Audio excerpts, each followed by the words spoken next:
கண்ணீர் கதவு ஹார்முஸை விட முக்கியம். இன்னொரு ஜலசந்தியை மூட ஹவுதி மிரட்டல். உலகமே கூட முடங்கும். ஏற்கனவே ஹார்முஸ் ஜலசந்தி மூடப்பட்டுள்ளதால் சர்வதேச கப்பல் போக்குவரத்து பாதிக்கப்பட்டுள்ளது. இதற்கிடையே கண்ணீர் கதவு எனப்படும் பாப் அல்மெண்டப் ஜலசந்தியும் கூட மூடப்பட்டும் அபாயம் உருவாக்கியுள்ளது. அந்த ஜலசந்தியும் மூடப்பட்டால் அது மத்திய கிழக்கின் சரக்கு போக்குவரத்தை மிக மோசமாக பாதிக்கப்படும் என்றே அஞ்சப்படுகிறது. இதுகுறித்து நாம் விரிவாக பார்க்கலாம். அமெரிக்கா, இஸ்ரேல் மற்றும் ஈரான் போர் 3வது வாரமாக நீள்கிறது. ஹார்முஸ் ஜலசந்தியை ஈரான் கப்பல்கள் அடைகின்றன. இதனால் உலகளாவிய எண்ணெய் போக்குவரத்து 20% குறைந்துள்ளது. இதன் காரணமாக ஒரு பேரல் எண்ணெய் விலை $100க்கும் அதிகமாக உயர்ந்துள்ளது. இது இந்தியா உட்பட உலகெங்கும் கேஸ் பற்றாக்குறையை ஏற்படுத்துகிறது. மிரட்டல் இது ஒரு பக்கம் இருக்க, தற்போது ஈரானின் முக்கிய ஆதரவு படைகளான ஏமன் ஹவுதி பாப் அல் மண்டப் ஜலசந்தியையும் மூடப்பட்டுள்ளதாக அச்சுறுத்தியுள்ளனர். இது உலக கடல்வழி எரிசக்தி மற்றும் வர்த்தகத்தில் 30% முடக்கி ஒரு பேரழிவுகரமான இரட்டை தடங்களை உருவாக்கும் அபாயம் உள்ளது.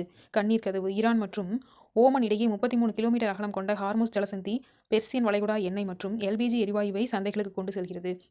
கண்ணீர் கதவு என்று பொருட்படும் பாப் அல் மண்டப் ஜலசந்தி ஏமன், ஜியூபூட்டி மற்றும் எரிட்ரியா இடையே சுமார் 29 கிலோமீட்டர் அகலம் கொண்டது. இது செங்கடலை இந்திய பெருங்கடலுடன் இணைத்து சூயஸ் கால்வாய் வழியாக ஐரோப்பியாவிற்கும் ஆசியாவிற்கும் இடையிலான சரக்கு போக்குவரத்திற்கு முக்கிய பாலமாக விளங்குகிறது. என்ன நடக்கும்? இந்த 2 ஜலசந்திகளும் மூடப்பட்டால் ஆசியா, ஐரோப்பா வர்த்தக கப்பல்கள் தென்னாப்பிரிக்காவின் கேப் ஆஃப் குட் ஹோப் வழியாக செல்ல 10 முதல் 15 நாட்கள் கூடுதலாக பயணிக்க நேரிடும். இதனால் எரிபொருள் செலவுகள் அதிகரித்து கச்சா எண்ணெய் விலை உயரும். சில ஆண்டுகளுக்கு முன்பு எவர் கிவன் சம்பவம் இருக்கும். அதாவது கப்பல் ஒன்று நடுவில் மாட்டிக்கொண்டது. அப்போதே பல பில்லியன் டாலர் இழப்பு ஏற்பட நிலையில் மீண்டும் அதே போல ஒரு பேரழிவு ஏற்படலாம் என அஞ்சப்படுகிறது. ஏமன் நாட்டின் ஒரு பகுதியை கண்ட்ரோலில் வைத்துள்ள ஹவுதிகள் இப்போது ஈரானுக்கு ஆதரவாக இறங்கியுள்ளனர். இந்த ஹவுதிகள் கடல்வழி தாக்குதலில் திறமையானவர்கள்.